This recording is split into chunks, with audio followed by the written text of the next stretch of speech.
And we are live. Welcome everybody to our Morpheus Intelligence Update. And today we are going to be talking intentional, indelible influence. So welcome on board. Let's go on a bit of a journey. Now, we are going to be exploring this from multiple angles, but let's start with this. So this is the October 2024 Morpheus Intelligence Update. Maybe you're watching a recording, but this is the day it was recorded. And we are having our second last one of the year this year.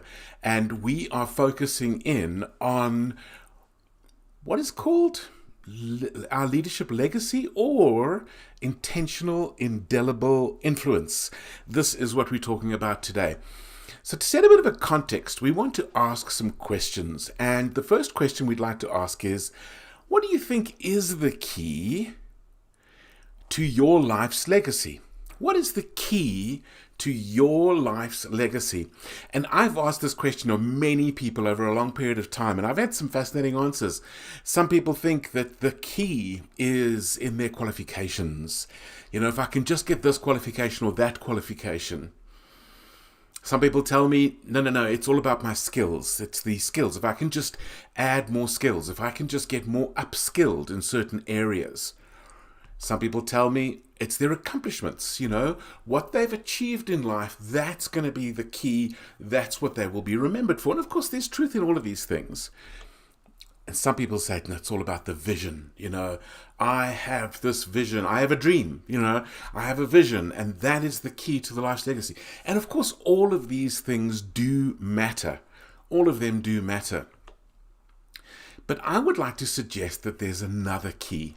There is something else that will be the most significant key to the legacy that you leave. So what is that key? What is it? And I'll give you a bit of a clue. It's essential for the following things. It's essential for things like transformed mindsets. Hang on. What do you mean, Ian? What do you mean? What is this thing that you're talking about that will actually give me not just my mindsets transformed, but the people I influence mindsets transformed? What else could it be? And purposeful tenacity. It's a key to having the kind of tenacity that'll see us through. Because let's face it, when we set out to change the world, we are going to be opposed. It's not going to be smooth sailing. And so we need this purposeful tenacity. But what's the key to having that? What's the key to living a life that is full of genius-fueled flow? How do I know what my genius is? And how do I get that to fuel the flow of where I'm going to have my biggest impact, where I'm going to be, have my greatest influence, my most significant impact on the world? Where does that come from? How do we get that? But it's also the key to conscious well-being. And hi Kim, good to see you here on the YouTube feed as well. Thank you. So what is the key to all of this? Where does this all come from? Well, it comes from a whole bunch of different areas. It comes from a whole bunch of different things. So what is this key that I believe is essential for leaving a legacy? What is this key that I believe will give us all these things? We'll know our genius. We'll have tenacity. Mindsets will be transformed. We'll have a life of well-being. Well, I think that key is quite simply self-leadership. Yes, I truly believe that the key to great transformational leadership, specifically the key to great leadership that is going to impact indelibly in people's lives, is to start with leading self. I mean, if we can't lead ourselves, how can we lead others? If we can't tune in to ourselves, how can we tune in to others? And so on. So we are going to keep focusing on this key, the key of self-leadership. So where does this fit into the bigger picture? So firstly, we have a model for this. It's called a blueprint. And our blueprint starts with self in the middle. Our blueprint for conscious leadership starts with self in the middle, then moves out to leading individuals, which, by the way, we are too. So a lot of the skills we learn to lead ourselves apply to leading individuals. Then it goes to building teams. And those teams are the why, the who, and the how of our teams. All of that fits in. And that then leads us to this outer circle of the blueprint, which we call transformational leadership. And it consists of champion change, and we did a session on that 2 months ago. Compelling culture, we did a session on that last month. And today we're drilling into the final piece, which is indelible influence. So this is where it all fits in. This is how it all fits together. So we're going to drill in, and I've got just a few simple points. We're going to drill into these points, and we're going to talk a little bit about your conscious leadership legacy, or put differently, how do you create intentional, indelible influence that'll outlast. So that's the topic that we are looking at. And we've got a bunch of people who've now joined us on YouTube, and I'm seeing comments coming through. A bunch of people who've joined us on Zoom, and I see comments coming through. So thank you, David, for your encouragement there. So let's have a look at what are we actually talking about. So I'm going to go into 3 areas. And the first one is this: your seductive ego and false humility. So why do I talk about this? Well, I'll tell you straight away why. Because I talk to leaders all the time. And one of the things I talk about is, what is your legacy? And they say, oh, no, legacy is not up to them. They're not here to leave a legacy. They are, they're humble, and they're gonna be, really humble, and they're not worried about, and legacy's not on them. Somebody else will determine whether they leave a legacy or not. And I'm going, okay, I wonder, do you want to leave the world the way you found it? And they'll go, no, I want to make a difference. I want to make a change. It was like, well, you're not going to do that if you're just saying, well, I'm not really here to make a difference. And then you tell me, but actually you want to make a difference. Okay? And so this is this thing of the ego, where we get sucked into this false humility, and we therefore are not so intentional about this indelible influence that we should be leaving. And I'm not talking about now we must get into the ego and I'm just here to make myself look good. No.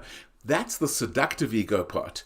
But the false humility and the seductive ego will destroy you leaving a legacy. And we want neither of those. So how do we do that? How do we get into this thing of not being all about our ego and yet being intentional about making a difference in the world and leaving the world a different place? That's what we're going to just drill into for a moment. And one of the things that keeps coming up, and this comes up over and over again, is people seem to think either I must live a completely selfless life, or I must live a completely selfish life. Or maybe I need to get somewhere in the middle of those two. Well, I want to debunk the entire theory. Let me explain what I mean. If you live a completely selfless life, that means you don't care for yourself. You don't exercise. You don't worry about your nutrition because you're not interested in yourself at all. And what I'd like to ask is, if you want to live a life like that, where are you getting the love from that you're trying to give the rest of the world if you're not nurturing love in yourself? So this idea of complete selflessness, to me, is a false idea. But on the other extreme, and by the way, it therefore doesn't have love. Because if you're not nurturing love, where do you have the love that you can then give?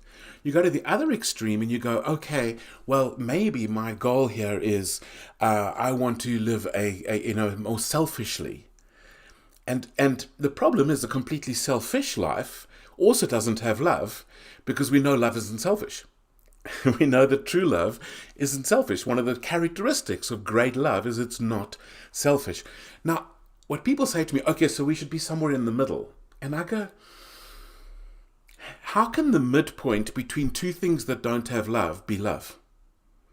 How can the midpoint between two things that don't have love give us something that will outlast us, that will actually make an impact? And so for me, there's a third point. So we've got these 2 points, but there's a third point. And that third point is called conscious leadership. And it's where we are focused in on what I call the small I, not the big I. So the big I is the ego. The small I is I invest and nurture in me, and I invest in discovering the gifts I've got for the world. And I share those with the world in a way that people can discover their gifts and they can bring their gifts to the world.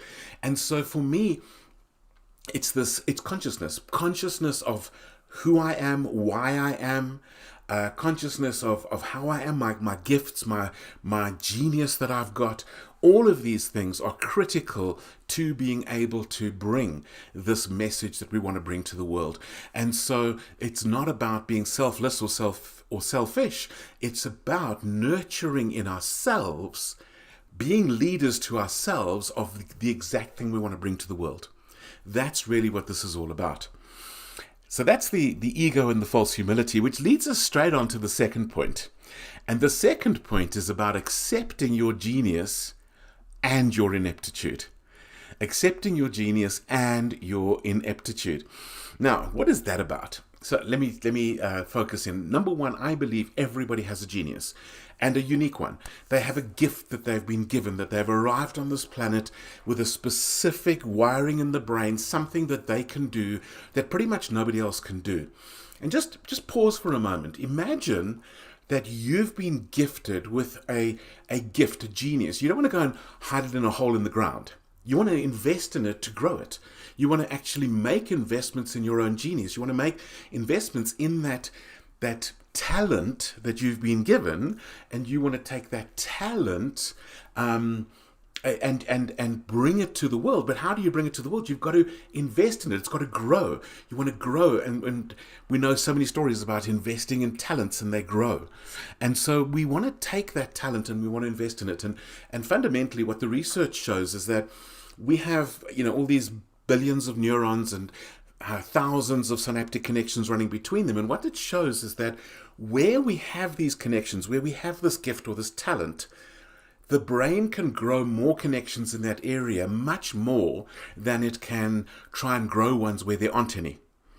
And I see so many people, even people of faith, who say to me, "No, my job here is I've got to fix my weaknesses, And you're going, you want to spend more time on what God didn't give you versus investing in what God did give you.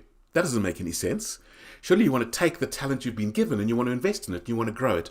So this whole thing of discovering who you really are, discovering your unique genius that you bring. Now, if you have a unique genius, I would suggest that means that you have a gift to bring to the world that nobody else could bring.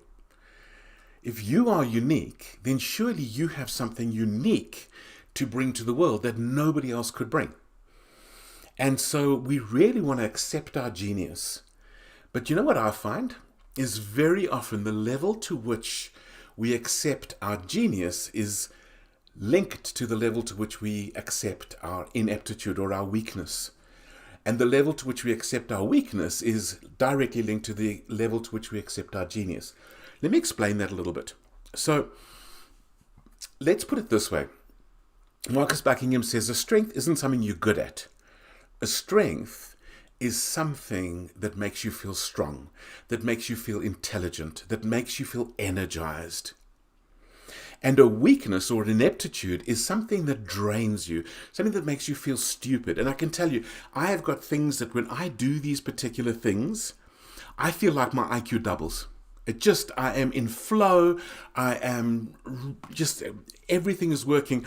I'm connected with myself. I'm connected with my audience. I'm connected with so many different things. And it's just the state of flow. And you know what? There are certain things that I do. When I do those things, I feel like my IQ just halved. And I feel stupid. And I look at people next to me and they're finding it easy and I'm finding it really difficult. And I'm struggling because it feels so complicated. And for them it's easy and suddenly I feel stupid. Well, you know what? I don't think we spoke about the ego in the previous slide. I don't think we meant to have it all. I think we are meant to bring our genius and team with people who bring their genius, and typically where they are strong, we are weak. Where we are weak, where they are weak, we are strong. This is what teamwork is all about. This is why we are meant to live in community. This is why we are meant to have teams. This is why Marie and I we're busy writing our book, which we're launching in 6 weeks' time. And that book says, there's a part called one, there's a part called +1, and then the final part, or the final sphere of this Love Like Morpheus book is actually equals 11. 1 + 1 equals 11. Because when we can partner for genius, we can have so much a bigger impact. Where there is unity, when we are on the same page, then things can really happen. So if you're kind of wondering, well, you're not too sure about all of this, this is very interesting, and you'd like to be more of a transformational leader, we would like to suggest that you may want to have a look at our assessment, our egg assessment. And the egg assessment is basically a leadership assessment that explores the 4 domains of leadership: self-leadership, individual leadership, team leadership, and transformational leadership. And we give you a report on what your state is in those areas. And so that's where you may want to start pursuing, and we've got an assessment that we can help you with there. But I said there were going to be 3 parts. So what's the third part? Well, what I find, so many people have a look at their journey, and when they're looking back, it's fine. But when they're looking at their struggles and they go, but I could have learned that lesson 20 years ago. And, I've got so many regrets and I feel like such a failure in so many areas. Well, I would like to venture that your journey is your purpose, and your purpose is your journey. And one of my favorite sayings in this is this: never measure yourself by how far you still have to go. It's a little bit like somebody, getting onto Durban Beach and deciding that they're going to swim to Perth, Australia, and they keep looking at how little they've got in that distance to Perth, Australia. But if they just turned around and realized how far they've come, they would realize they are on the path. They are making progress.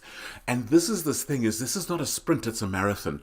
And what we need to be very aware of is that every piece of our journey is going to end up contributing to our purpose. It's not about a destination, it's about the path. And I would say, in fact, one of my sayings is this, that the purpose is the path. The purpose is the path, because it unfolds and our character needs to develop. And I look back on, when I left the corporate world 22 years ago and I was going to go and change the world.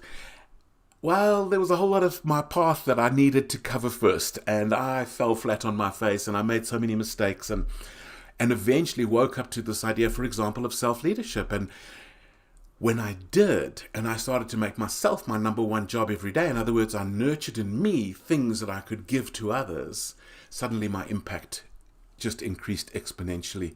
And so don't ever look down on your journey, even the mistakes, even the errors, even the things that you might look back on and consider failures or detours.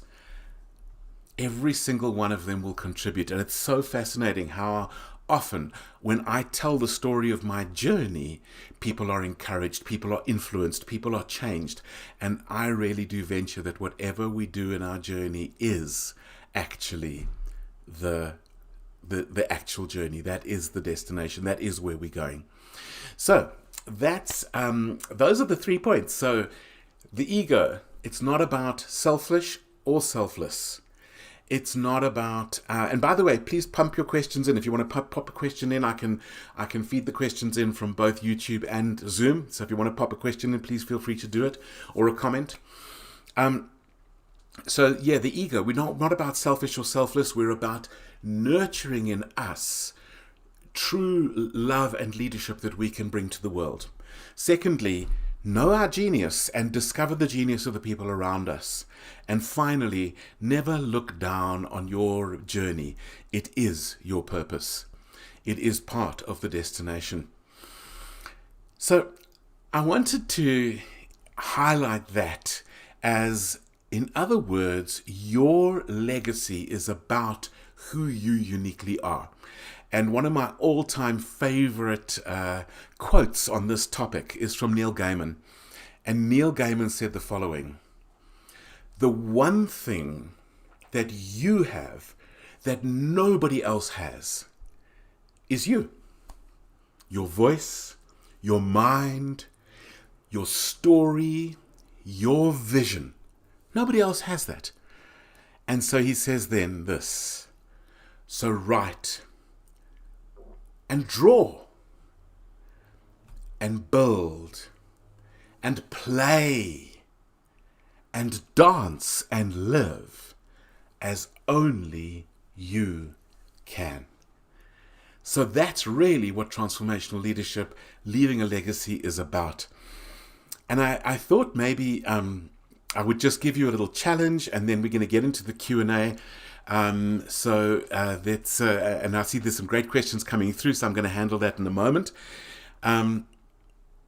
Actually, I'm going to handle it here. Why not? Why not? Let me do this. Got a great question here from David, which is there a tool or reflective exercise that can help with sharpening purpose? And this is really such a key question. And for me, it is a journey in itself. It's not something that you can just go, oh, well, let me do this assessment and I'll know my purpose. And I'm going to tell you a couple of stories, and then I'll explain why I'm saying this. So one of the common tools that a lot of people use is they go, okay, well, Ian, if you want to know your purpose, well, if money was no object, what would you do? And that works really well for so many people, except it works really badly for entrepreneurs if that's their purpose. And so one of my best friends is a serial born entrepreneur. He at the age of 4 started taking vegetables out of his parents' vegetable garden and selling them to the neighbors. He can't help himself. Okay. And so, so he was struggling. What's his purpose? And I said to him, Ryan, what if money was the purpose, was what it was all about? What would you then do?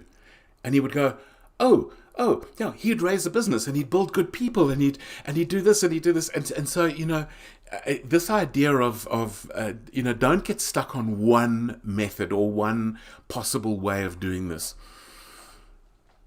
Connection with self to me is critical. And yes, doing something like Strengths Finder assessment and all these things which I believe in, I really do believe in. I use them a lot. In fact, I've done well over 1,000 hours of coaching people on their strengths.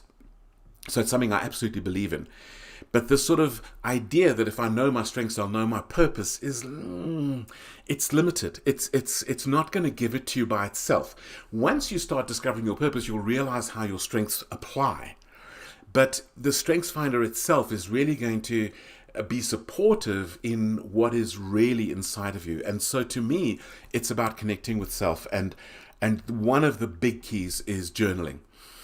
But there's a beautiful exercise that might start to kind of make sense. And that is a love it and loathe it list.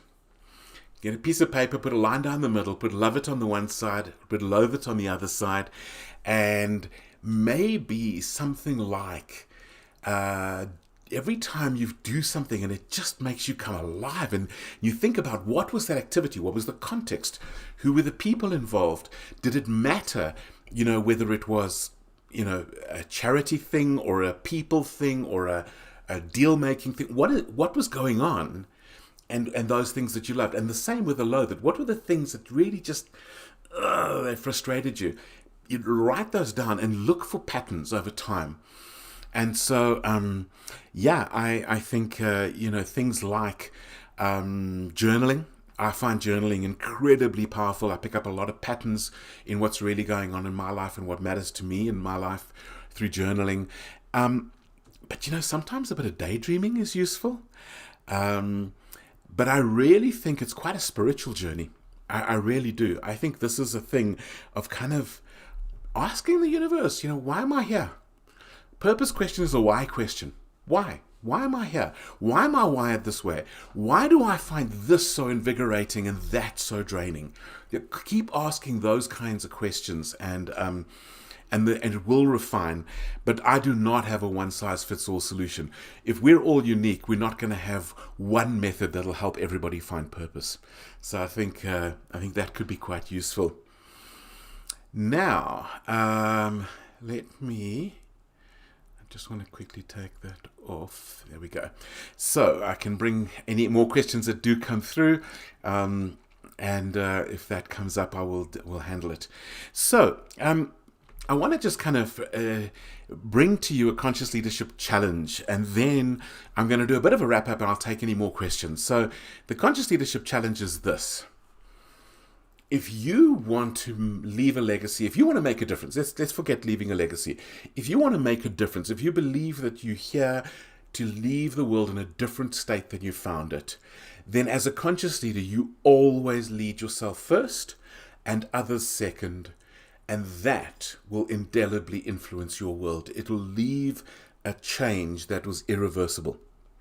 And that's really what my conscious leadership challenge is to you, is as a conscious leader, you lead yourself first and others second. You make yourself your number one job, not your only job. That would be selfish. You make yourself your number one job, and that will change your world. And I see this over and over again. So here's my closing challenge, and then we'll handle some questions. And so my closing challenge to you is this. And this is just, if you think about, everybody loves to quote the Marianne Williamson quote, our deepest fear is that we're powerful beyond measure. Our deepest fear is our own greatness. And that kind of thing, I think, can really be a place that's worth exploring. That we may have a created greatness in us.